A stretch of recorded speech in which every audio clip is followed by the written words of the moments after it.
Good afternoon and welcome to the Geneva Internet Platform. My name is Jovan. I'm director of the Geneva Internet Platform, and I'm really pleased to welcome you all to our session on Bitcoin and cryptocurrencies.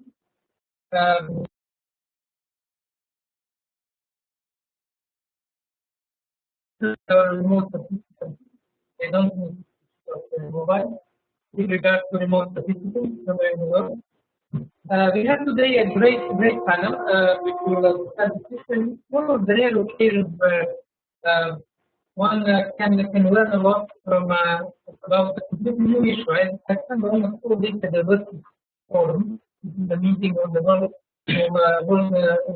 Summit on Information Society, discussing the politics of internet governance and the very usual session about improvement, exclusion, digital divide and this and that, and and then this is coming with real refreshment, something completely new.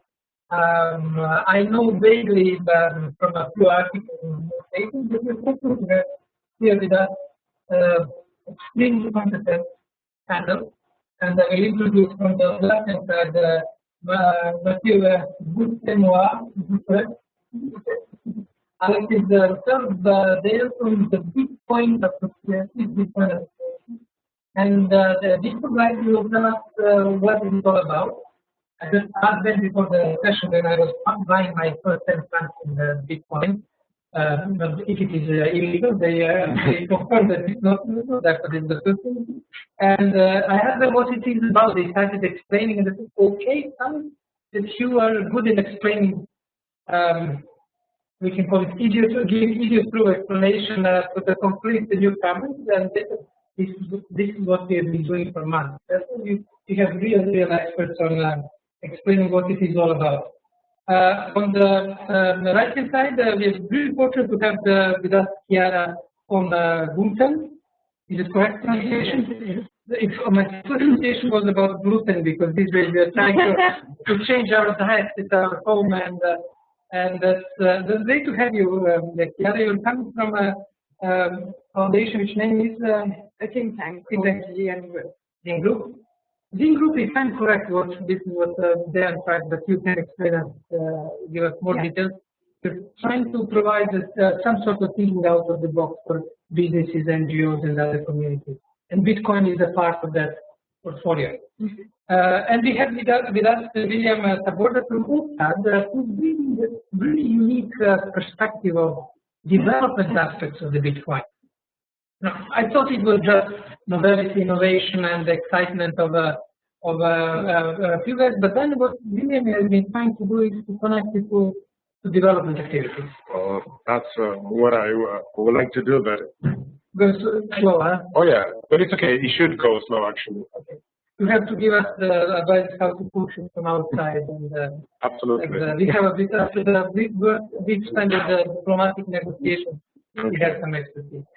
Okay, that's fine. I think that's basically setting the stage for the session, and we'll start with Mathieu and Alex. Yeah, please go. Can I have the laptop? Sure. Now I don't know how we are going to operate this.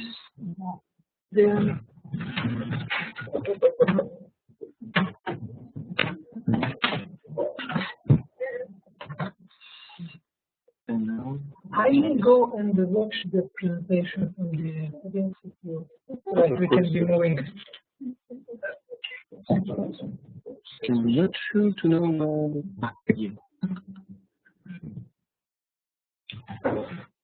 Yeah, give me a minute. You don't have this.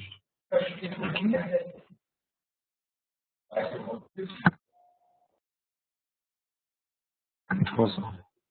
Test. How do you start that?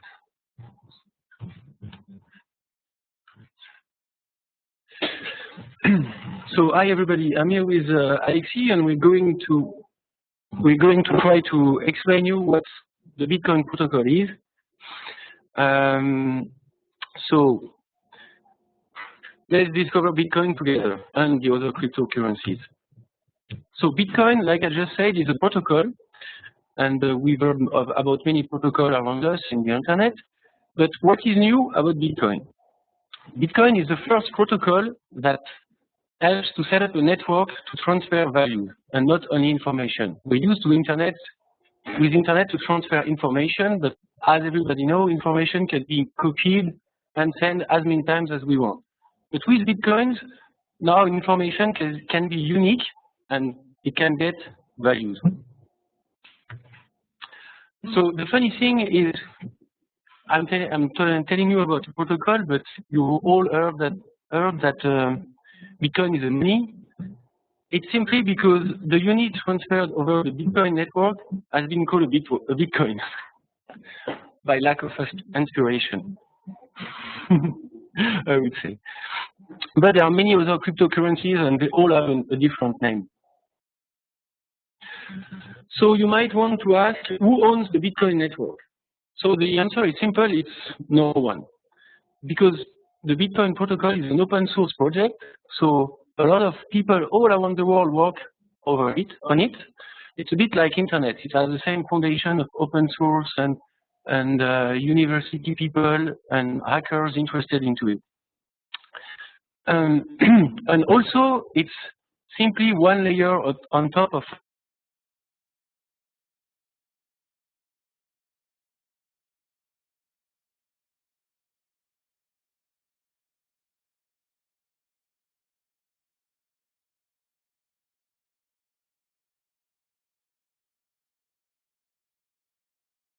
token on a peer-to-peer network. This token is the currency that has value. And all those transactions are written on a public and distributed ledger. It's like a big book where all the transactions are written in, and then this book is shared between all the participants of the network. So if someone needs to modify something in the books, then it will be modified everywhere. So everyone has the same copy.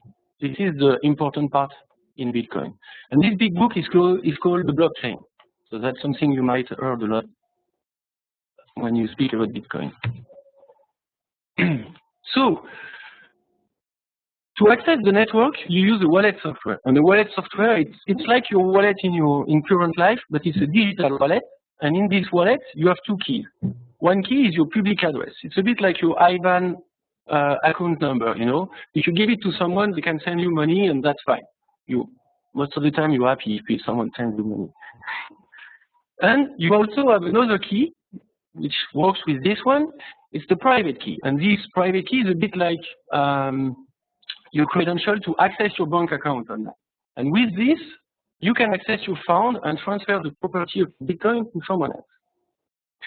So this is something that needs to stay secret. That's why I put it in red, because it's very important. Like, don't give your private key to the first one coming, or have a secure computer where your private key is not going to be stolen. Or don't let your phone on the table of the restaurant with a private key in and 10 Bitcoins in it, because that would be a bit stupid. So keys are big strings of characters, and it's very long, as you can see. So to simplify the process, we use QR code to encode those keys, and so then you can just flash them with your phone, you know, like you might have seen lots of QR codes around. Often it's to get access to an internet URL, but you can also access to the public key of someone and send funds to this. You just need to scan it with your wallet on your phone or iPhone, and you can send money to this.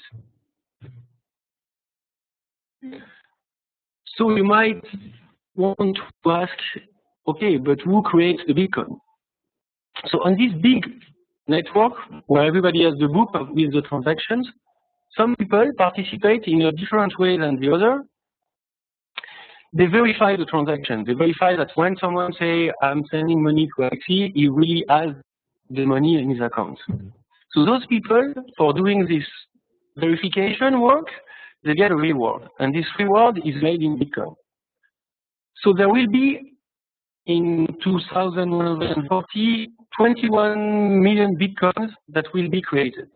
So this value has been encoded in the protocol since the first day. So it's been decided at the start, and that is going to be the maximum of Bitcoin that will ever be available. But if you if you copy bitcoins, like it's open source, anyone can make another cryptocurrency. You can change its value and you can change some other parameters. So you could say you make bitcoins #2 and you have 42 million bitcoins. But you just need to find people that want to use it too. So how to get them? I will let you explain how to get some bitcoin. So I'm taking over this. So first we're going to see quickly how we're going to get them, and then we will go more on more open topics that we are, or open challenges that we will see. So how to get them? That's when you first install a wallet, when you connect to the network, which is actually accessible to everyone. Well, you have 0, so you have to find a way to get them and be able to start to use them. So the first way to do is actually to say, okay, I'm providing a service and I'm going to be paid in Bitcoin, and promotes that. And this is very linked to the digital economy and the Bitcoin, how by its simplicity, by just showing one string of character or one QR code, can be integrated into all the applications that we have online, and is very quite fit to these to the online economy. Also, one extremely important aspect of this online economy is that it allows microtransactions to be made, where you can do very, very tiny transaction with a very tiny fee, as if you start with using traditional currencies payment system, you will have a threshold of 50 cents one row per transaction, which is very difficult to integrate into this micropayments.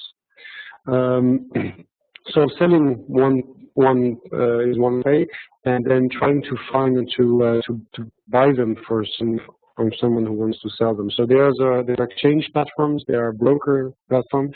This is one of the key legal developments which are happening right now. What is the status of those platforms? This is what is booming right now. And so you will have more and more actors in your country where you will be able to buy legally or in a legal framework your bitcoins and also sell them. And of course, the last part is providing infrastructure to verify the Bitcoin transaction. As Mathieu said, miners are providing this CPU power, this computing power, and are rewarded in bitcoins for helping auditing the whole Bitcoin system.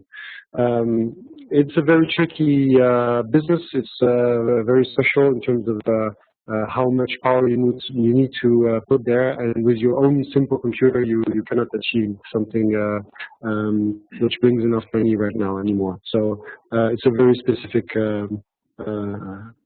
job. So what is important? So we said Bitcoin is just a token that you are sending over a secure network. And you are changing the property of this token. So very quickly at the beginning, people said, well, okay, now we have the proof of concept that we can send a token and we can exchange the property of this token. Maybe we can send something more than just a token, because token is not very interesting. And so that's why we started to develop things like sending a message, sending another string, which means something, or for example, a domain name. So some people have developed another cryptocurrency called Namecoin, which is trying to kind of overrule the problems of the internet governance right now, where we have the DNS, which is one of the key elements, where we say, okay, we have a public ledger, which is the blockchain. Why don't we just put all the domain names into there and have people in a peer-to-peer network send the domain name with cryptocurrency to connect this name to an IP address in the blockchain. And then we have a system which is decentralized, distributed, where you don't have a register, and it's much more resilient than the actual DNS domain name system. So so this is one of the things that might influence in the future the governance, the internet governance issues. So then you can also say, okay, we are going to link these tokens to a property, to something, to a goods, which is existing in real life. This is something we will see much more with the Internet of Objects, where every object will be active on the network. will be connected with some kind of number, and will also be will have its own wallet and its own presence, financial presence on the network, and will be able to transact, or for example, being paid to be activated. That's the most simple usage we can think of. But also reverse, maybe an object, a robot or a machine will be able to send bitcoins to be able to operate, buy a service from someone else. And then the final stage is the smart contracts, where you really, instead of sending just a token or a token with a message, you are actually sending a whole program which will execute itself in time, like a contract on paper where you have clauses that execute in time. But you need someone, you need a third party, notary or a lawyer who will execute those clauses in the time and will remember and put it in this calendar. But here, actually, the blockchain will be able to execute by itself these different clauses. So there will be a big change in how lawyers are going to work, and how notary are going to work. So we can predict maybe that in 5 years, in law schools, you start programming as a normal topic, programming of smart contracts. That might come. So just now quickly, some very few big challenges that will come. The first challenge, which is already existing, that's why I put future in brackets, is the legal issue. It's actually more than a legal issue, is more a mental issue. Is more to say, okay, do we accept that Bitcoin is seen as a currency? It's not only a currency, it can be much more, but at least if we think it's a currency, it is used as a currency, then we can apply all the laws which are already applying to current currencies. And you can match 99% of the actual laws will apply on Bitcoin quite easily if those laws are well made. The second challenge, which is already happening now actually, is the transformation of the financial world. All the traditional banks and financial system, they're changing it into a world which is completely transparent, and that's in the financial system which is completely transparent. They are pushed into that. But here you have suddenly a system which is 100% transparency. So how will a bank which is built around auditing, 4 eyes checks, risk department, and a whole bunch of an army of people who are making sure that all the transactions are well made, how will they react when they have a system which does that already for them? The system is auditable and it doesn't need all those checks because you have the confidence built within the system. And so you will have a new type of business, like in communication, where you have new groups like Google and PayPal, and these groups have a different culture than the older groups. On political side, like international political side,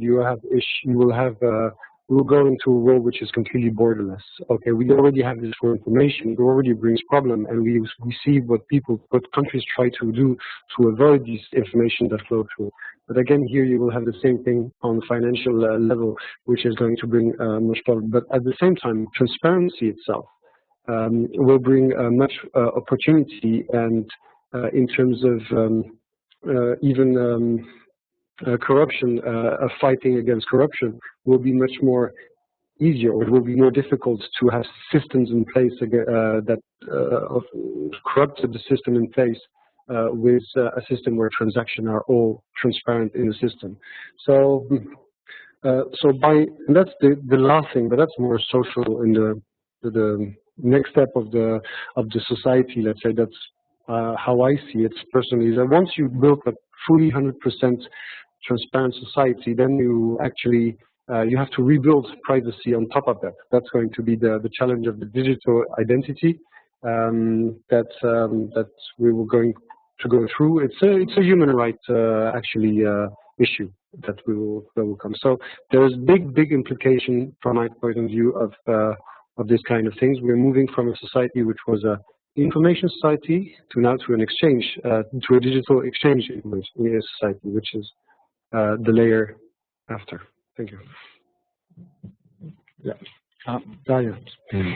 Yeah, this one really like saying Bitcoin is not a currency is like saying internet is not a telephone. It's actually a currency and much more. Oh, great. I'm almost there. I can tell you if you succeed to explain to me, well, it's already means a lot. Thank you very much. Quite a few questions before we move to Chiara's and William's presentation. I thought of well, you can think about your questions and you have remote participants. But now I spent a whole week discussing internet governance. And one of the issues in internet governance, for those of you who are not familiar, this is basically the key issue is the address book, which is run by ICANN. It's like a big address book of domain names. Mm-hmm. It's now business of $5 billion US dollars, registration of domain names. Now, what I would like to hear from you, how would you solve, Alexis, problem of, for example, registration on .vine? We had some Vine, I hope good Vine. .vine, which is now a big problem, .amazon, .vine in ICANN, because European Union complained that the .vine cannot be managed by US-based registers. How would you solve this controversy with Namecoin? And you can save us hours and hours of the negotiations. That's why we need an international organization. No, what I understood from your presentation is that there is a automatic technical solution. The problem with well, the challenges, or what is fantastic actually, the system like Bitcoin or Namecoin in this case, is that it's based on adoption. If people want it, then they have it. So if a group of people wants to have .wine extension and they manage it in a peer-to-peer system like Namecoin, they can just have it. No one is going to stop them. Okay, and then I register Jovan.wine. I plan to open a winery if I get to retirement time, and I register Jovan.wine, and somebody else wants to have also Jovan on Alexis.wine. How would you solve this conflict? So this is where the digital identity issue is going to be very important. Is that okay for now? With the standard register like we have now, you go to a judge and the judge can close the registry. Okay, but now you will have a system where you will have to go to the judge, you will fight against the person, and you will win, of course. But then the person will be obliged to transfer this to you. You have to find. There are some differences here, of course, but you need to go through a process where at the end, it's the person who has taken this domain name from you has to give it back to you. And it's going to bring us some other issues, of course. I try to save some time from the negotiations, but ultimately the question is that the juridical system has to decide, exactly. which what we are fighting in ICANN system. It will evolve at the same time, of course. Obviously, like it's been doing for years. The first time people were transacting or communicating over the internet, you had some new issues about, for example, the American view against the European view. You're not allowed to sell certain products that are allowed in the US, not allowed in Europe. And suddenly they were available in Europe. And it was solved. The tribunals and the legal system was adapted to that. We will have to find, we'll have this legal system being adapted to that also. Let me monopolize my chair's position while you're thinking about your question. Blockchain. It is decentralized, but is there any even vague form of centralization? Is anyone in charge? No, but you can say that the mining process, it's very, you need to be very qualified, and it's very high cost for now. So it tends to be a bit more centralized than 1 or 2 years ago, but it should really centralize once the cost of... The quality control is achieved by the high entry point. You need to have a powerful system in order to enter into the. But that's because the upfront cost of developing those technologies were very high, and when they got amortized, everybody will be able again to mine. So. Okay. You have to understand that the blockchain is a large file which you can only add things at the end. So and you synchronize it over the network. So everyone has exactly the same copy. If someone tries to have a copy which is different, it won't be accepted by the network, and it won't be a valid copy. So you cannot fake it because you have to fight against everyone. You have to potentially everyone could be could try to fake it. Potentially, if you want to fake it, you need to achieve the consensus of the whole network, and that's. Now, is trust implied in the system, or is there any? Because I chaired yesterday's session on cybersecurity and trust, and it was a really confusing session. What do we need for trust? Now, what you're arguing is that that basically you don't have initial trust, but the system itself builds the trust.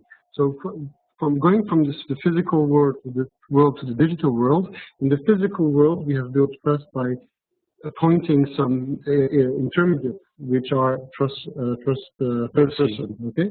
And in the digital world, the trust is built by the network, by the decentralized distributed network. And this you will see that all the systems which are the most trustable and the most resilient are the ones which are distributed. Internet, the first one. You can have Fukushima with an earthquake, nuclear meltdown, and a tsunami. Internet was working fine. It was the only thing that was working fine. Good. Now I use my monopoly. Now I suggest that we move to our next presenter. The question from remote participation, please. Yeah. Let us hear the question. We'll have one question from you, and then we'll move to the next presentation. If you can keep the question for the after the. Could you? Yes, we have 5 questions from remote participants. Dave Williams is asking, more than 20 years ago, I met Michael Hart from Project Gutenberg at a conference in Illinois. He said that if he could create a system for tiny payments, 5 cents, 10 cents, all of its problems would be solved because of the scale of the internet. Will Bitcoin really make this possible? Yeah, it should be possible because the transaction fee are already really, really low with Bitcoin, and they can get even lower. Okay. Second question from Eleanor Apple. How do we rebuild privacy when most of the personal information are on social media platforms, etc.? I think that the key thing is about ownership of the data. That at one point we'll have to decide that the data which is about a person is actually owned by that person, and that anyone who wants to use that data or collect that data has a kind of contract with this person and is not allowed to use it against this person. So today it's not the case. Today anyone can collect data on anyone and can use it against the person, and yeah, that's normal. So it's about ownership of this personal data. It has to go back to the individual. Third question, and then we'll leave the last two for the after the. Isapol Sainu is asking, following your presentation, Bitcoin protocol is built on the top of the internet and the public key infrastructure technologies. How is the value handled in the protocol? Value. It's basically offer and offer and demand. Market.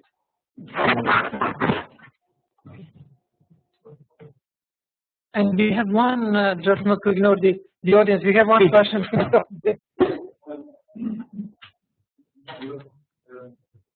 Could you introduce yourself? Yes, Robert O'Riordan, Chartered Accountant. You came before, Alexis, I think, and I asked you with the machine, and I asked you, and you replied very well. Maybe you could for the rest of this audience. Apparently, recently there was a fraud in Japan with a company in Japan, and a lot of people lost a lot of money. Could you elaborate on that? And apparently, what you said before was that you knew about it before it happened. And so you're mentioning the Mt. Gox bankruptcy. So it was a company who was actually taking deposits from people in bitcoins, but also in US dollars, and then it was providing a service of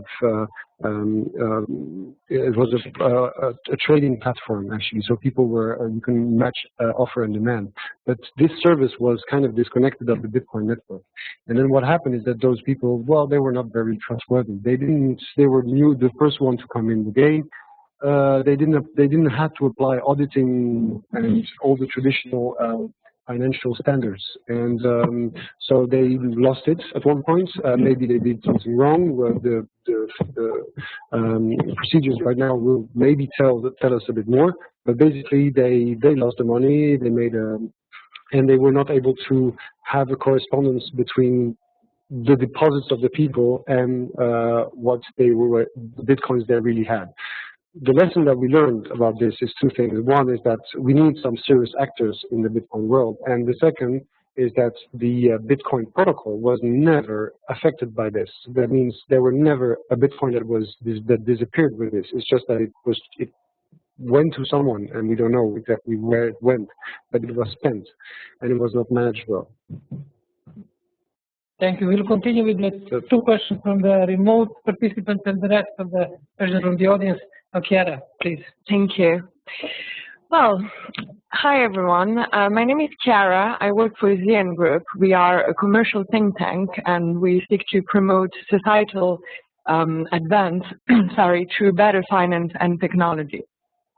What I will try to do today is basically give you an overview of where Bitcoin stands as a currency. Money is generally thought to have three distinct roles: as a medium of exchange, a store of value, and a unit of account. I will explain how Bitcoin compares to each of them.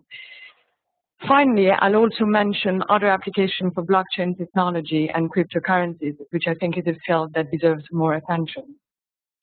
By way of background, back in 2005, we created Long Finance, an initiative which seeks to improve society's use and understanding of finance over the long term through programs, research, publications, and events.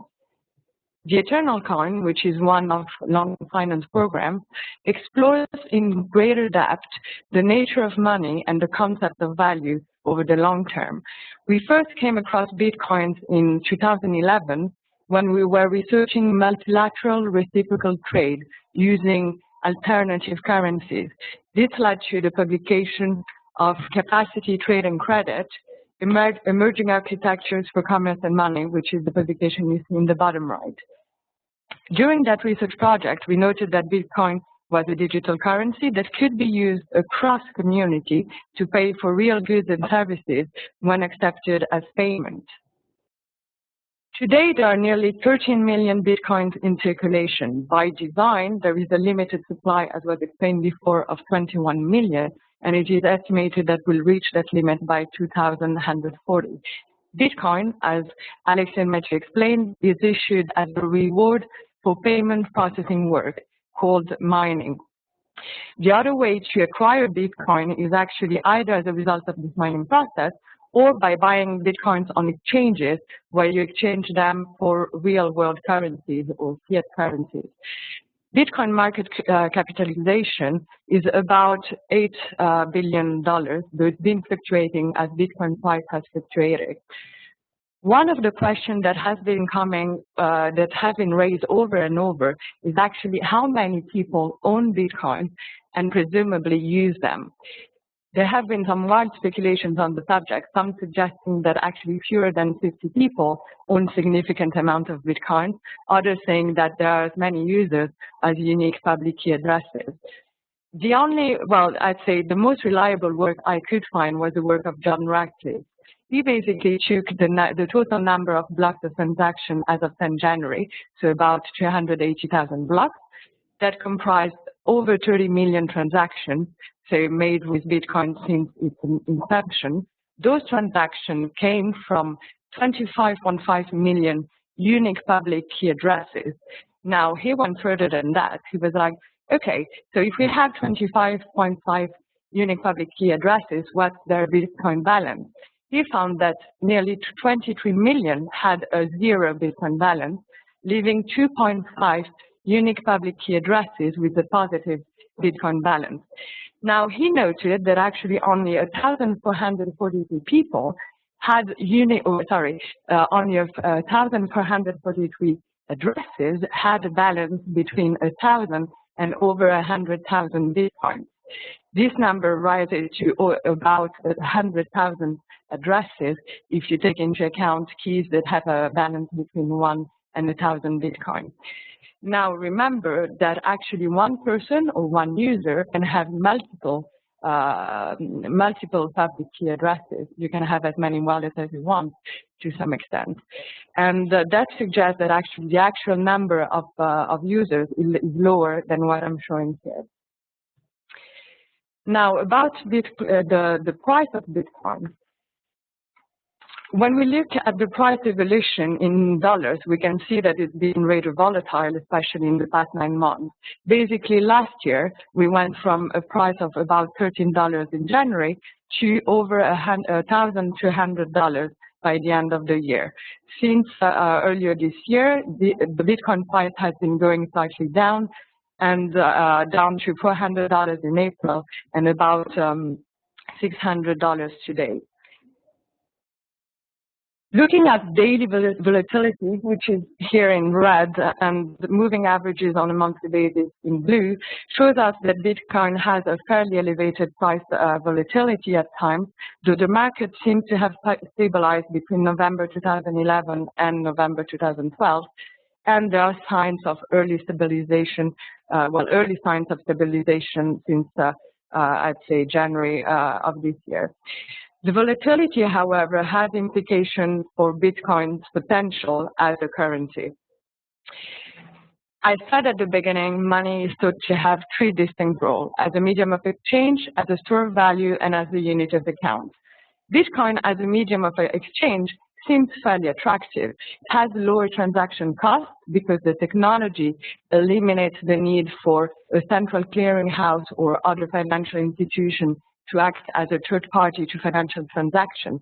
It's also very attractive to businesses because Bitcoin has lower transaction fees for users, and especially if you compare it with like credit card providers, they usually have higher fees. Bitcoin is also an interesting alternative to cash. There's a public ledger of transactions, so you have a full history of transaction. It's secure and transparent, and there's no chance of counterfeiting it. Plus, the fixed supply should also help to limit inflation within the Bitcoin world. Bitcoin is said to have the most potential as a medium of exchange for e-commerce payments and money transfer. However, as we've seen before, the elevated price volatility hinders acceptance.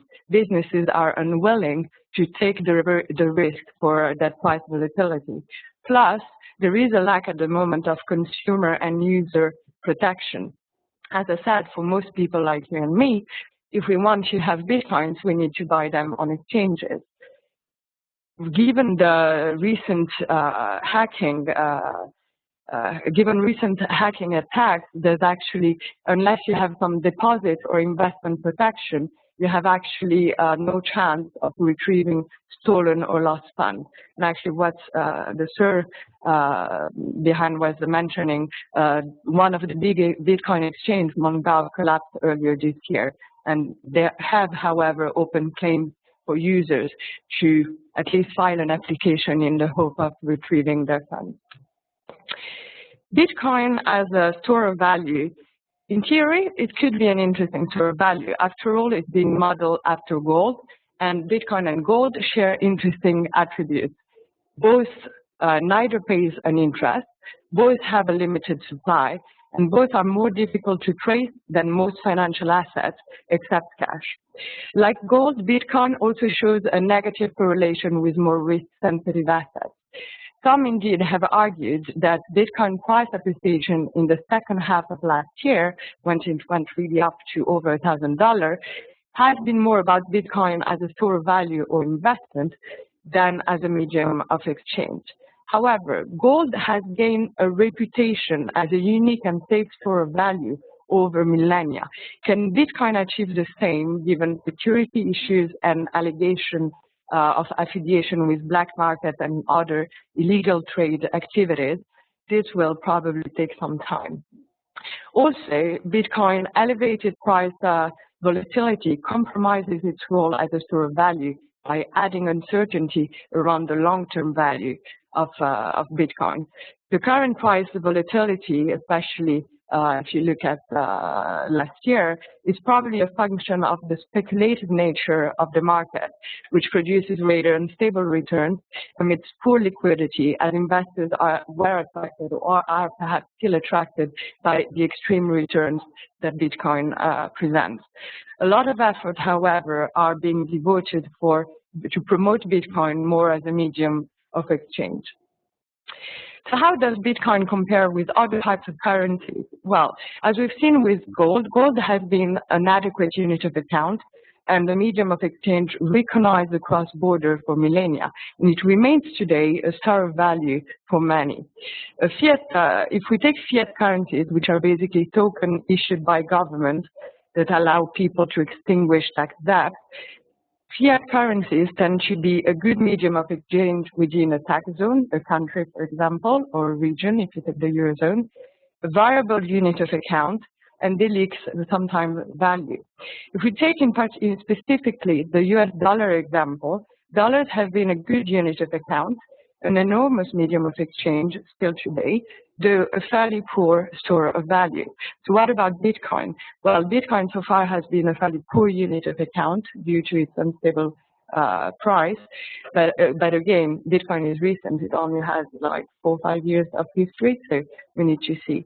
It has potential to become a growing medium of exchange. However, so far it's also been a poor store of value.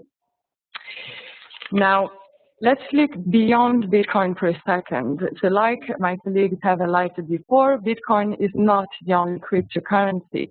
The blockchain technology that underpins that is actually open, and there are today over 50 identifiable cryptocurrencies with different names. We tend to call them altcoins or alternative coins. Bitcoin is probably the most popular right now. Second, we think that the blockchain technology, which you see a little bit here on the image, could have application in other sectors. What we find interesting is basically the fact that you have a public ledger, which prevents you from making the same transaction twice, the transaction database that is shared across all nodes. It's private and secure, and it seems, at least the technology, I'm not talking about the exchanges, indestructible. One obvious application, area where blockchain technology could be applied is wherever you have registries, especially those that are shared between different people, organizations, and units across the space. Be it ships registry, artworks registry, tax registry, and so on. Here I've listed a couple of options that are more specific to the financial world, where we think that actually blockchain technology could be applied and should be explored. I think like of those that I've listed, the most interesting one are around insurance, corporate voting, and the identity blockchain, going back to the digital identity for anti-fraud protection and anti-money laundering. Right, to conclude, I'd like to highlight 4 things. First, Bitcoin seems to have the most potential as a medium of exchange, as we've seen, but price volatility should stabilize and security and communication on exchanges should be improved. Second, Bitcoin is not a legal tender, meaning we have no obligation to accept it. So ultimately, Bitcoin's value depends on people's perception of how much it's worth. Third, regulators around the world are starting to acknowledge digital currencies and to think of how this could fit within the broader payment and tax system. New regulation will likely raise Bitcoin transaction costs and thus upset the main benefit it has as a currency. Related to this, over time, let's imagine Bitcoin grows bigger and actually competes with fiat currencies. It is unlikely that governments would just leave it there to be. They're likely to want to crack it, especially as they don't get revenue from issuing it because governments do not control Bitcoin creation. And therefore, like the seigniorage, which is the revenue that governments normally earn from issuing money, is lost.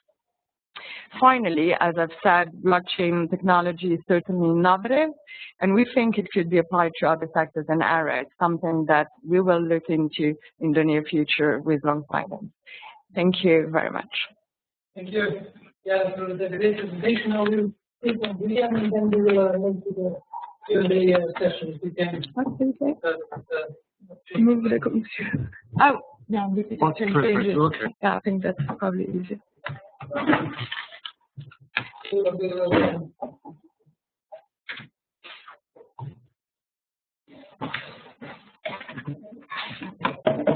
Yep.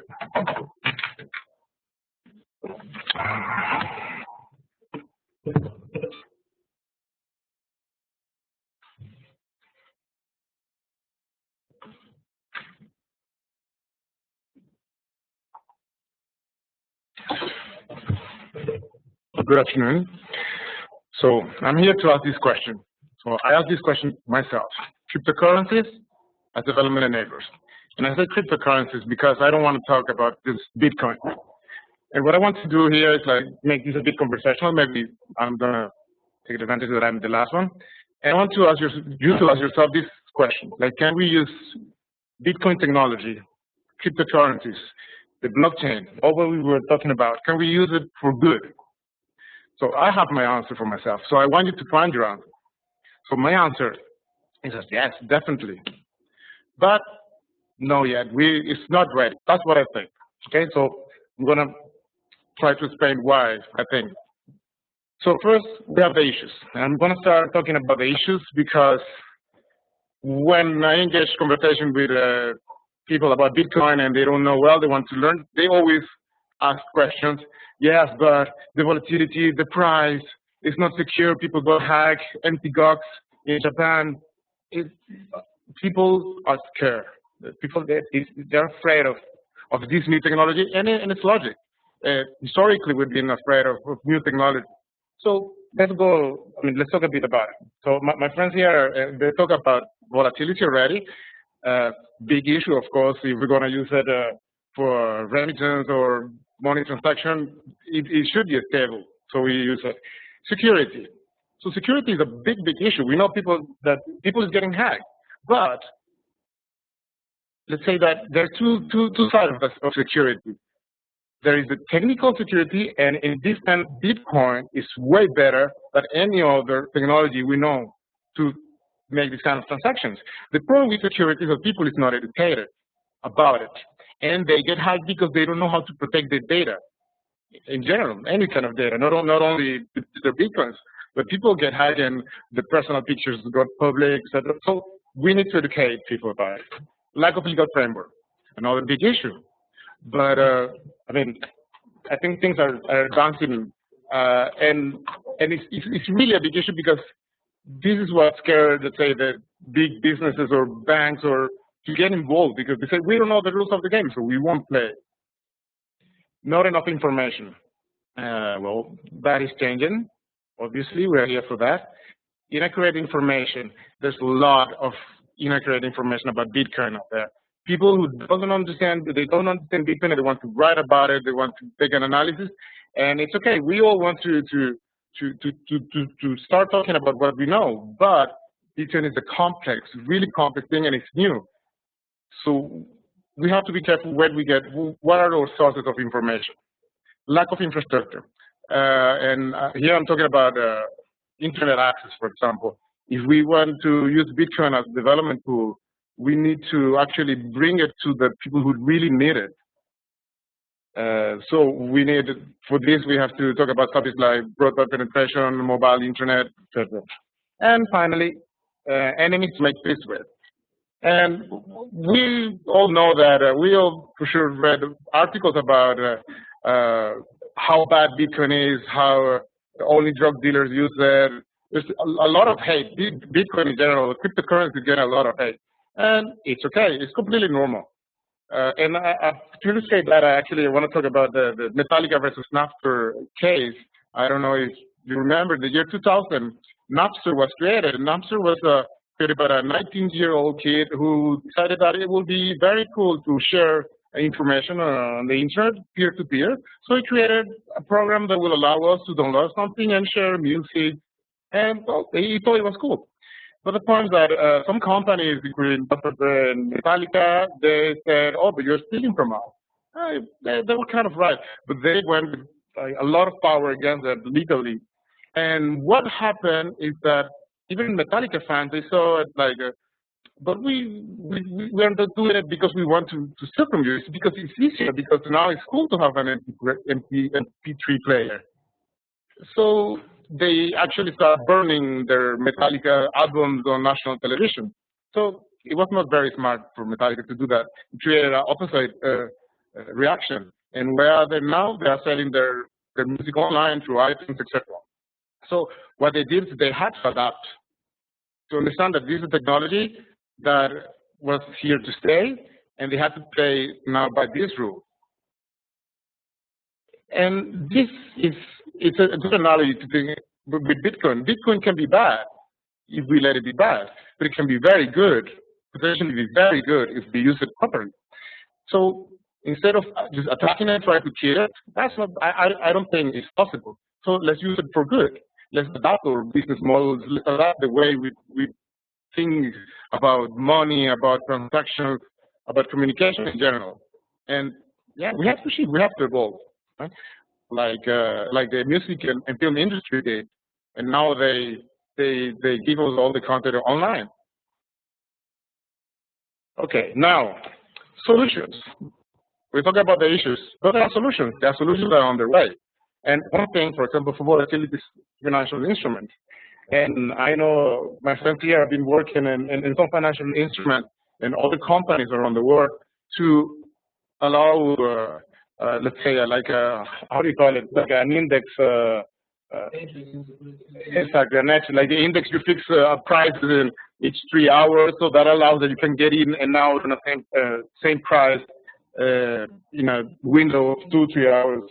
That's guaranteeing exchange rate. Guaranteeing exchange rates, exactly. That's a great solution. For example, if you want to use it for remittances, if we want to send money to another country, and you just change your Swiss franc into Bitcoin, and then you know when it's gonna get there, because it'll take a second. They will change it back at the same rate. Yeah, you want to say something? Oh. Okay, then security. Well, cybersecurity education is a solution. We need it anyway, not because Bitcoin is here. We need cybersecurity education. We all need cybersecurity education because people is complaining about privacy, but we don't know how to manage the privacy online, right? But there's many good things going on, and I'm just going to give an example. Is the IQ Global Cybersecurity Index. So they're here to promote government strategic at a national level, and all these goals they have. So they are working for it. So what should we do? Support them, support all the organizations that are actually trying to educate people about cybersecurity. Very good, we're on the way. Then good services, and this is very general. The good Bitcoin wallets, good index of people to read about it, everything. Clear legislation. That's a hard one, but I guess governments are on the way.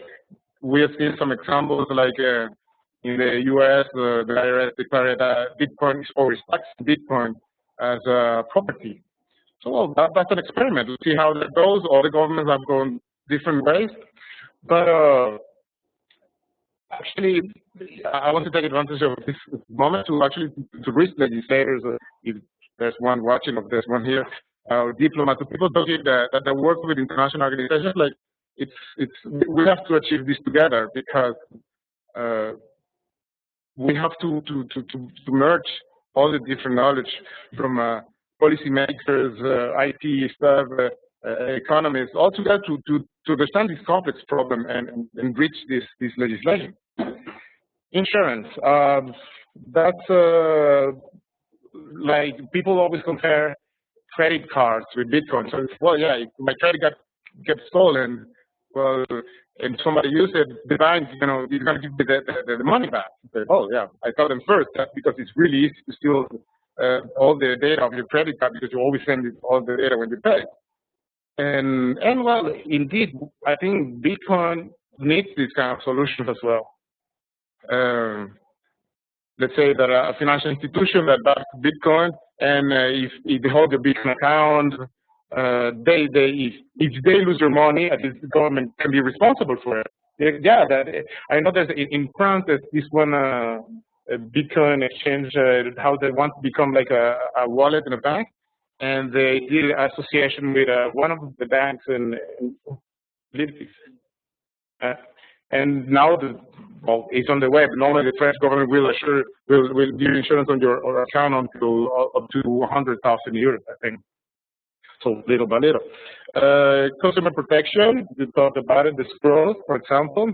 If financial advisory services, I think that's another solution that is important and is as well happening. A lot of private companies being created around that.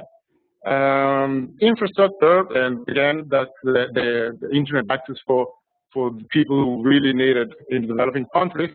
But once again, we have people working on that, and these are some figures from Mathieu. 3 billion internet users by the end of this year. I think that's very, very good, and we know that internet penetration or mobile penetration and for example, in continents like Africa, it's huge and it's growing. So that's really important to set up the environment for development projects. And then accurate information from reliable sources. So this is subjective, right? That's why I wrote that. Who are my reliable sources? And again, this is for the policymakers and diplomats. If you work with the international organizations, the NGOs, academic institutions, if you think that those are your reliable sources of information, that is your duty, if you're interested, or if you should go to them and ask them. I think Bitcoin is interesting. I think Bitcoin can bring a lot of good for my region. Can you do a research on it? Can I get information from you? What do you think? Can we think about a development project using this technology? Okay, so let's say that all the problems are solved. Now what? How do we come to this mindset of, well, yeah, we're going to use Bitcoin for development? Well, we first need to understand cryptocurrencies. And it's really, really complex. I've been trying to study it for a couple of years, and still so many new things happening every day that it's really hard to get a grasp of everything. And analogies are really helpful to understand what cryptocurrencies are. Is it like a PayPal? Is it more like credit card? Is it like Western Union? Is all of that? Is it more? Well, that's good to start understanding it, but we also have to understand that Bitcoin is new. So analogy just helps you until a certain point, but then you need to abstract yourself from this new concept, really new concept. Then we have to understand the risk and how to mitigate them, in particular for national economies. That's the goal. Many countries are worried that, particularly countries with weak economies, say like, well, but Bitcoin it might be a threat for economy, especially, for example, countries that are trying to implement contract exchange controls because they're worried about the local currency. Well, absolutely, it's good that they're worried, and they have to work and understand it to see how to mitigate that issue. Because I don't think just not talking about it, not thinking about Bitcoin or cryptocurrencies, it's not going to solve the problem. If your population as a country start using it and adapting it, then you are in trouble. But if you embrace it and you offer as a country services around it, and you tell your population like, this new technology that will help the economy, and we are building services that you trust, that you should trust because you trust the government or the institution or this private company, we are supporting these private companies for it, then you can actually help the economy. Then understand the byproduct and how we can use them. So a byproduct, for example, is the blockchain. The blockchain was a concept that was created in order to implement Bitcoin. But as my colleagues explained before, there are many other uses. Like which one mentioned, the contract, the property contract, name coin for the DNS. So there are many other things, like not only money exchange, not only that kind of implementation, but there are many that I'm sure we still well, we will discover actually together when we actually get to work on it properly on a big scale. Then identifying advantages. So an example of the cryptocurrencies was a printing press. And I'm saying this because counterfeit of money is a big issue. And more has been becoming more complicated in the sense that we print money in X country, and then 20, 30 years later, we discovered that it's getting easier for people to actually get access to the technology that allows them to get really close to the product we are printing. So then we decide, well, we need to change that. We need to improve our technology. We do some research, We implement the technology, we print, we create new bills, we print them, and then it's a huge process to start, getting out of circulation the old bills, getting the new bill. That's cool. We are doing good right now, but at some point we won't be able to limit the access to technology to the people trying to do this shady business, and we will get to the point where this physical technology is not going to allow us to keep up, and just we will have to reprint, to create new bills each 5 years, because the people do the counterfeit, they get access to that technology, and that's a potential, an advantage that having a cryptocurrency has over printed money, printed cash. Then identify potential like national, pre-mine, and central bank backed currency. Why not? Let's not talk about Bitcoin. Let's talk about Swiss coin, for example. Why not? If they want to create a currency that is not mining involved, there's a limited amount, or they create the new currency where they want, why not? Because this is a technology that allows us create a game with some rules, right? And this game can be a new currency, a national currency. That's an option. Or even an international organization currency as well for development projects. That's an option as well. Then, of course, the last thing is to create cross-functional teams and share knowledge, legislate, support others in private and public sector, code, research, and implement. So all we have to do in order to get to do good things with cryptocurrencies for development projects. So what kind of problems can we tackle? Well, 2.5 billion adults, like that's half of adult population, do not use formally financial services to save or borrow. That's kind of obvious there, how Bitcoin can actually help those people to have financial instruments on their hand, right? Transaction costs in remittance transfer system around the world. Well, we know that the governments are getting together to discuss this, because they understand that these fees on remittance, well, they're trying to bring those fees down in order to let that money reach the place it should reach. Then participating on money or government bonds, again, that's what we discussed before. And small entrepreneurs have no access to important business and services. And then some examples like smart property contracts, like the examples they gave before, and other things, proof of existence. I think that's a good example of how that could help small businesses. Proof of existence is basically based on the blockchain. How to explain it quickly? It lets you put information in the blockchain, meaning that it's distributed all around, and this information is an encrypted version of your documents. So your document, let's say, is a new discovery, new creation you did. So you create your document, you encrypt it, and you send that encryption to the blockchain. So it's now out there in the world. So basically what that allows you to prove in the future that actually you wrote that document. So we're talking about, at that time, so we're talking about intellectual property, right? So there's many really small business or entrepreneurs or informal actors that they don't have access to this kind of register. And this is a way to allow them. So some examples, we don't have much time. We have open science, where we can do direct crowdfunding for open scientific research.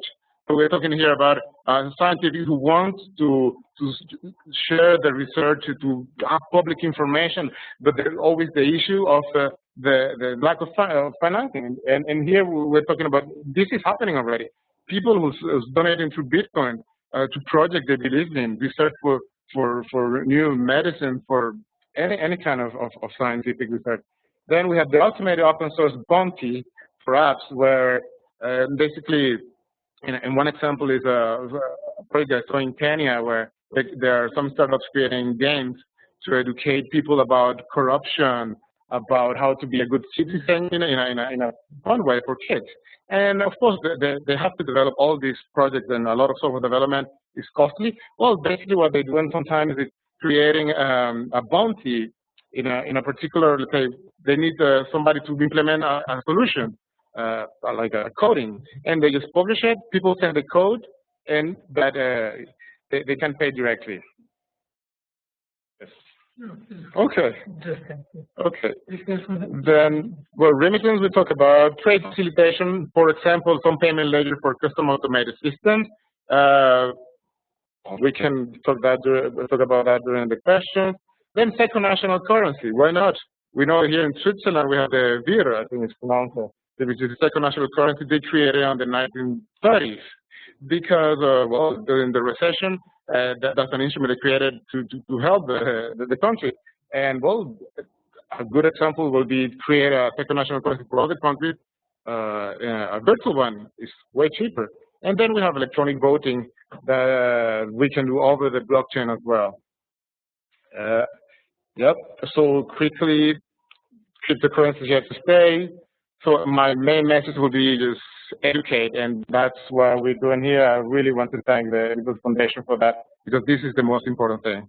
Thank you. Thank you, William, for great summary, and Chiara for presentation on monetary and financial aspects. I'm sure there are many questions from the. I have many questions, but I won't monopolize my role as the chair. Just one observation is what I've been hearing as echoing message here is question of trust, trust in the currency, trust in the technology that creates Bitcoin, trust in the system, and that's probably ultimately trust is behind the normal currency, behind the trade. So that's probably in the very zoom out perspective one of the key issues, how to create and maintain trust. Now the floor is yours for the question, then for open participants. Please, could you introduce yourself?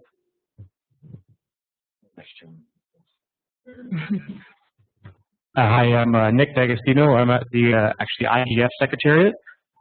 So I heard a great line yesterday that was the best design process cannot overcome certain interests. And so my question is about basically the governance challenge that Bitcoin faces. And so Bitcoin sort of operates between these two venues of internet governance and financial governance. But different interests occupy both these venues. So do you think that moving forward, it's best for Bitcoin advocates to engage in governance and best policy discussions at internet governance forums, or through financial governance regimes like the Basel Committee on Banking Supervision or the World Economic Forum? Second question, I think. Yeah.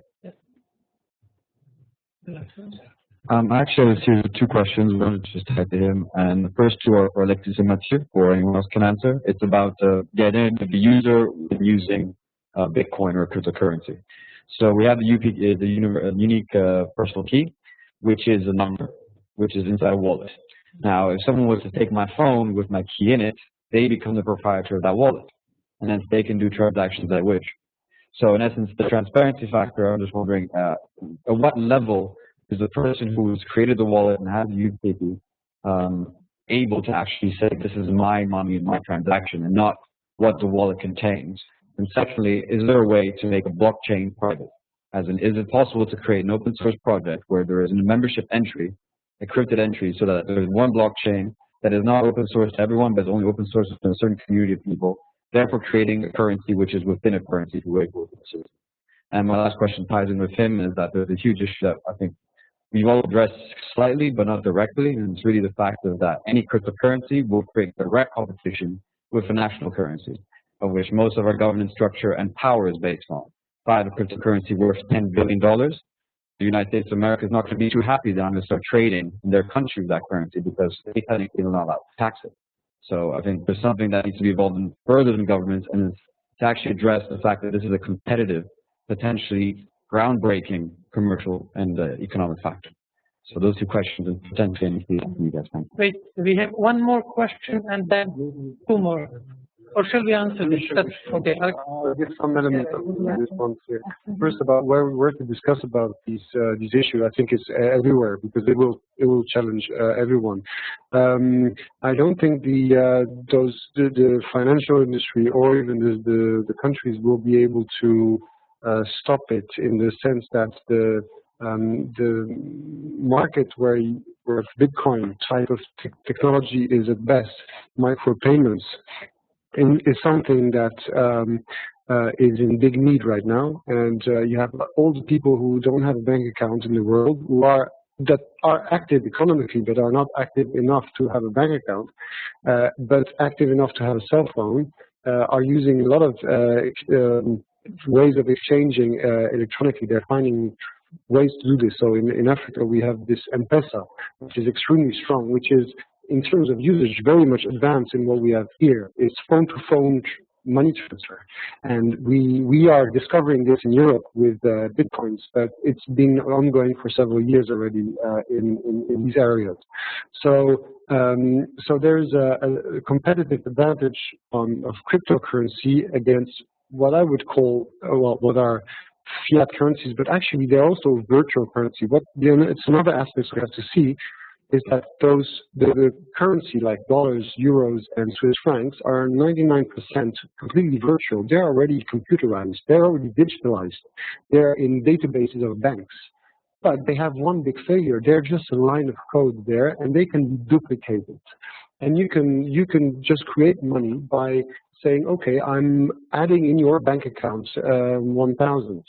And Bitcoin doesn't allow this. Bitcoin builds the security and the trust within its own system. So it has an advantage in terms of a transparent world where you want to have a financial world under control. So yeah, these are some elements. IGF and Brazil. I think I said both. So. Should we address it in the IGF or in the both? In both. That's the question. Yeah, if I may quickly some points. On the first and the last question, I'll tie them together if you don't mind. Do digital currencies compete with fiat currencies? Yes, at scale. At the moment, we don't have that scale. So the answer is no. Like I said in my presentation, over time, clearly governments won't be indifferent to it. The second thing that relates to that is how regulators around the world are currently reacting to it. So basically, yes, they've been at best like neutral. Okay, it's there, but it's so marginal, so we don't really care. Or they've been quite unwelcoming about it and quite critical. Some, I would say in general, governments struggle as to how to categorize Bitcoin. Is it a currency? Is it a trade token? Is it a meaningless token? Is it a commodity? Is it an asset? Some countries have positioned themselves. The US decided to categorize it as an asset, so that has implications in terms of taxation. I'd say that classification is actually very important because it has implications for corporate and personal taxation, value-added taxation, monetary policy formulation, and so on. I'll give two examples of governments that I'm fairly familiar with. One particularly is the Albanese government in the UK, one of the numerous offshore centers, that has actually indicated that it would regulate positively Bitcoin. The second thing, they're currently in talks with the Royal Mint, which is basically the issuer of funds, about producing gold funds, so physical coins based on Bitcoin in the form of a commemoration coin. So that's an interesting step forward. The second government I'd like to highlight is China. China currently forbids financial institutions in China from handling Bitcoin transactions. So there's a lot of speculation around why is that, are they afraid? It's true as well that a lot of speculation around Bitcoin last year, where, I mean, the activity was actually based in China. Some say that actually China wants to create its own cryptocurrency, so but we don't have any confirmation yet. On the governance challenge, I think it's twofold. One, I would say that organization and association like the Swiss Bitcoin Association should engage more with governments and public institutions about, what it is, how it works, and what they can do about it. The second thing, I think that standards, voluntary standards like ISO standards, I mean, that's looking at the international level, but you could start at a national level. Standards around how to manage altcoins and cryptocurrency systems are important, and more importantly, performance standards are even more important in terms of governance, reporting, custody of Bitcoin or other cryptocurrencies. and exchange systems. And I think there was one last point, blockchain private. Can you make it private? That's what I was actually trying to say with the other application. You could imagine a blockchain system that is private, where you need to define entry requirements to be part of it. So that's why I think like blockchain technology could have interesting application in specific sectors. Say, insurance is actually, well, no, corporate voting is actually the most straightforward, because you need to prove your identity as a shareholder. So you do that with the system. But then from the company perspective, they need to know that their shareholders are voting and how they're voting on what. But the anonymity of the public key is actually an interesting aspect. The decentralized nature of the system is also very interesting. So just about that. Great. Thank you, Chiara, for this comprehensive answer. I think we have now some questions from remote participants. We're very proud of Diplo to have the equal participation from remote or in seat. It is not fair for you because you made an effort to come here. They're sitting by computers, but life is not always fair. Let us hear a few questions from. Thank you. There is a great dynamics in the online chat. Mina Modric is asking a question: with a definite number of bitcoins, is there a danger of deflationary spiral? Quick answer. Chiara. No.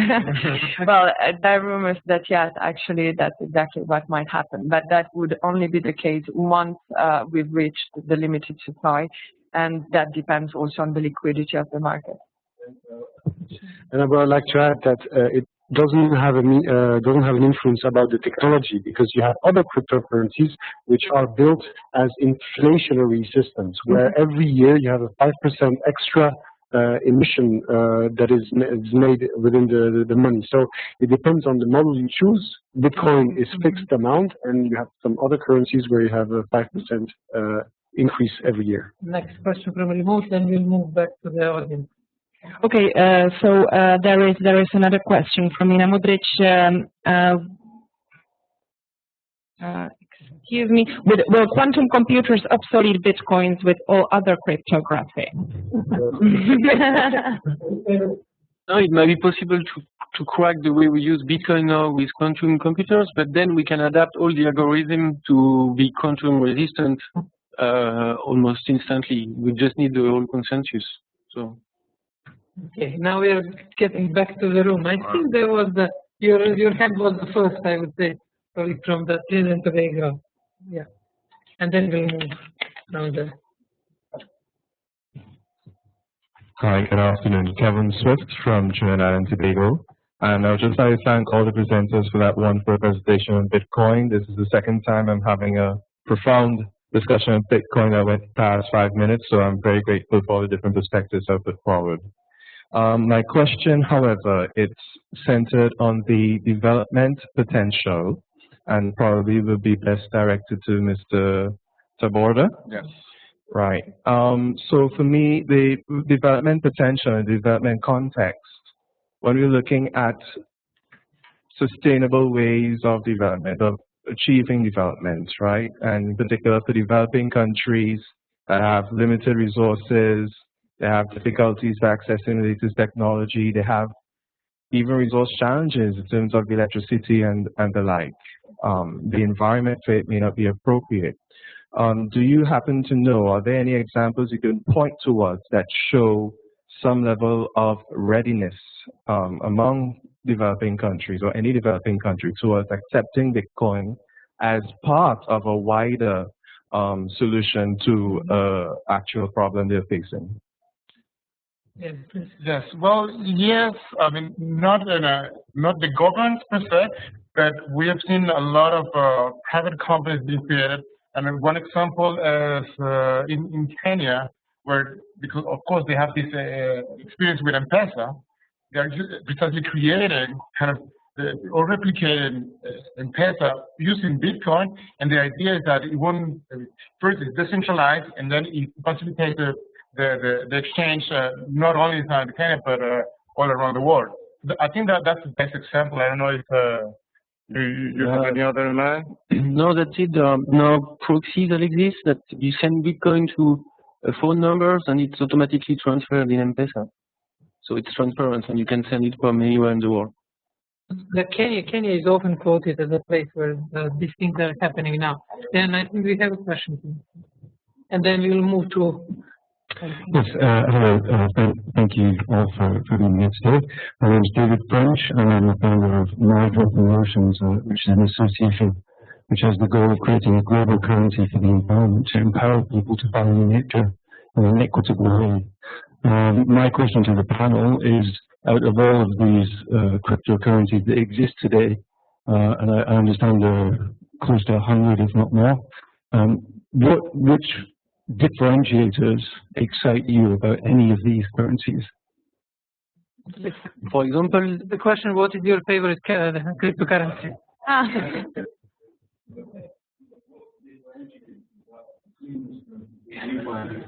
Just an example, like solar coins, and you can mine those coins, and you need to only use electricity that's been created by renewable means. So you need to certify that your mining hardware is using renewable energy, and when you get this certificate, you can mine those coins. So they're kind of the most ecological coins you can find around now. But that's one idea. You could develop that, and I don't know all of the initiatives. So yeah, what you will see for now, you have the Bitcoin, which is taking the most place, and maybe the second one is the Litecoin, and then you have a couple of 2, 3 or other which are following, which are also quite interesting. What is important is also the community which is built around. So, for example, one that has sparked very quickly lately was the Dog coin, because it was meant to be a tipping coin, really to be used as a fun and tipping coin. And it has some value, of course, but it's very low. So what we will see in the future is that there will be a lot of, I think, some of the complementary currencies which are today already existing are going to move to cryptocurrencies, which are community-based. I'm thinking about miles, air miles, for example, or your supermarket card. All these are kind of currency type things, and which are built around a community, and they are more private indeed, based on the card, and they will be they will use the same technology. So you will have a mixture of these kind of currencies and the currencies which are more open, like Bitcoin, and then also you will have governments who will try to enter those.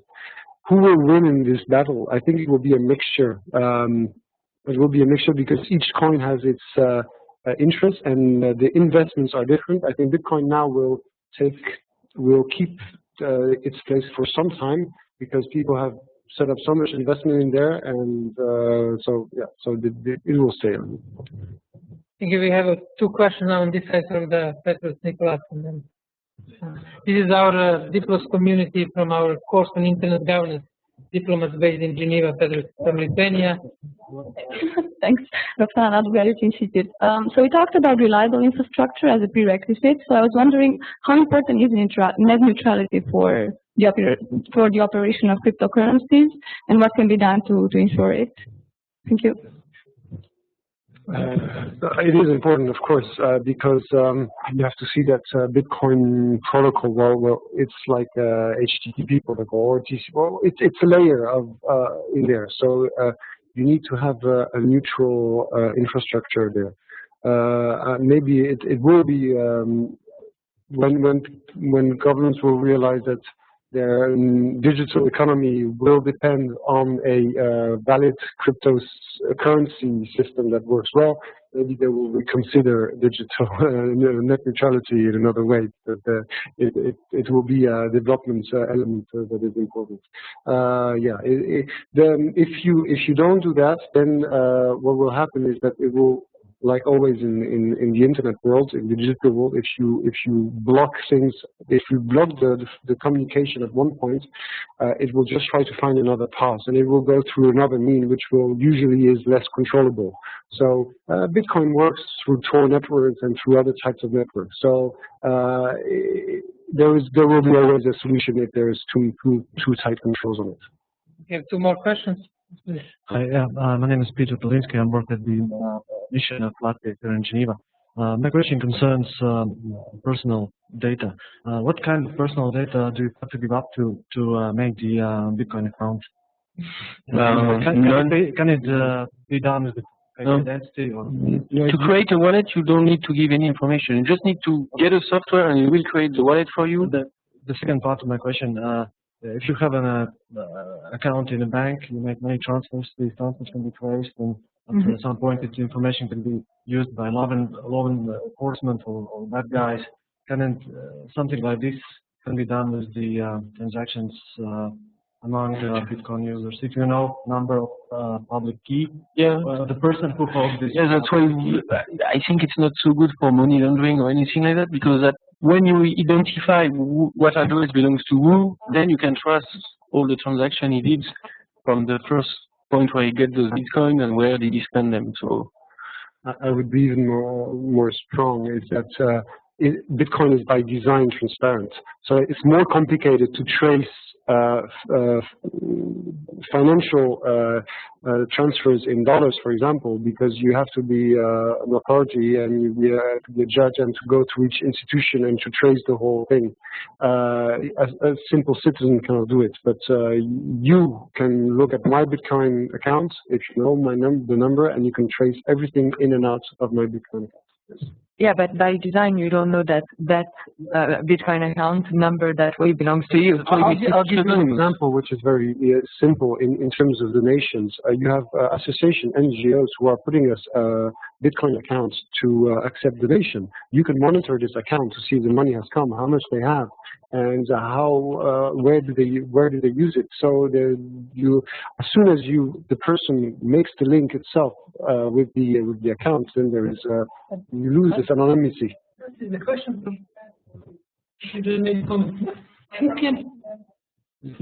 who can I just I'm proud of.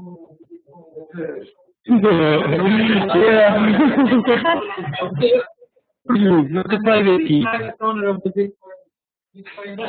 How you can associate this to myself? So just someone showed exactly the same kind of things on television as Span said, yes, I also received 10 francs, and someone on the other side of the camera scanned the code and took the money away. So be careful. This one is okay. So how do you make the link? First, either you say it's yours, or as soon as you make an exchange with something which is a good, for example, when you go to you go and buy a car, for example, with Bitcoins, of course, the person who sells the car knows it's you, so they can make the link there. Well, now the owner of the ATM knows you have that because you gave your number to buy it, right? My mobile number. So it will not be possible to, let's say, fund a political campaign with Bitcoin because the money will not be traceable. In the US, they've accepted donations. They're accepting donation for political campaigns in Bitcoin. So, and just if I may, coming back to your question, with Bitcoin and the blockchain technology, you have a public ledger of transactions. So all the transactions are there. X Bitcoins went from that public key to that public key, and so on and so forth. But you have that relative anonymity aspect that unless you disclose this public key belongs to me, nobody knows it. But then you could imagine a system where actually law enforcement agencies could make that link between the public key and the private key in court, obviously. Something that you suggested earlier as well. And a good example is, for example, because you're accepting donation for a campaign, so the authorities will see that you are using this address and they tell you, well, you can only accept not more than this amount of money through Bitcoin, and they will be able to audit that. And if you receive an incredible amount of money, they don't let you keep, you can always send it back to the address, and it will normally make you send it back to the same address where you received it. Okay, we have one question over there and quick questions, and then we'll try to wrap up. Please, Nicholas. Yeah, my name is Nikolai from Moldovan Nation. And you know, we have like a thing in my country that when the four people will tell you the same thing, you will definitely oppose that. And another thing is that when somebody tells you that everybody is responsible for everything, then it means nobody is responsible for nothing. So right now, I just wanted to ask, okay, open source is nice and beautiful thing, but by the end of the day, even internet starts as being open source until 1993, but then it's getting private. First, how do you, I mean, before even the people who created internet, they thought it will be always free and open, and it's not. Why should the Bitcoin will be always open source? And the second thing is that, okay, that's you have you know, this like what I understand from all of this for discussion is that it basically helps you with the small transactions when you don't need to, you could avoid some bank fees or exchange fees. So you will have basically some amount of money which you put in some, you know, codes, and then which is, I don't know, I saw it, you show it over there, it's like 36 symbols, yes, for public key. And how many symbols for private key? I just try to see 52. So it's like it's 32 this encrypting 33 bits encrypting code, exactly. Okay. So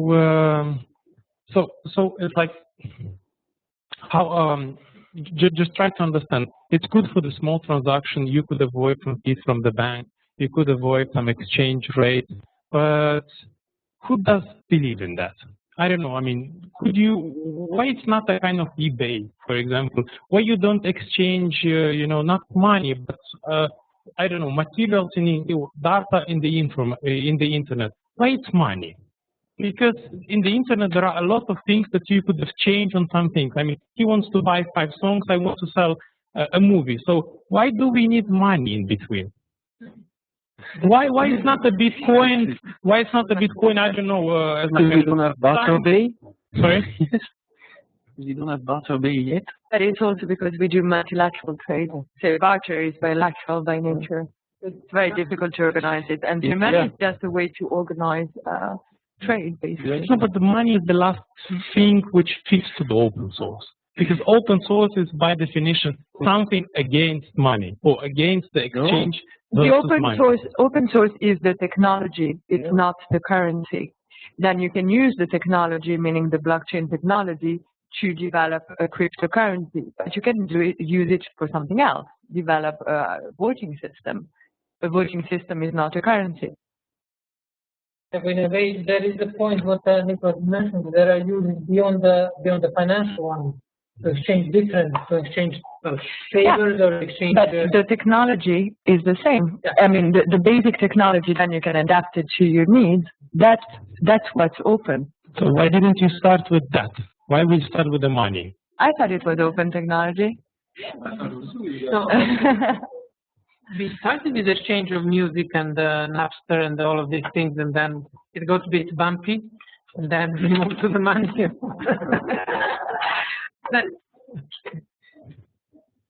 I'm fine. Good. Well, that's wow. It's really something, huh? That's great. I'm really I learned a lot, and that I have at least 10 questions, and I'm sure that we have many questions from remote participants.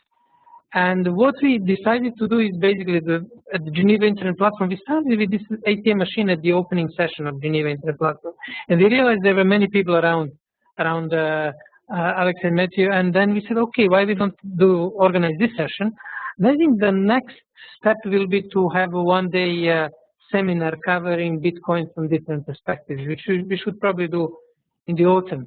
I would try to think about questions and the agenda and the plan for that seminar.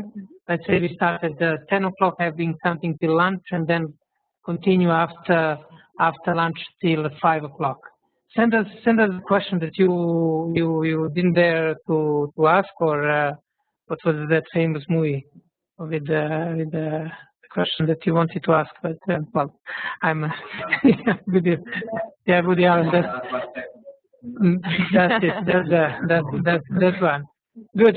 I would like I was thanking many presenters over the last 5 days. I chaired about 3 sessions, but I really would like genuinely, strongly to thank our presenters and to invite you to give them a great applause for this great session.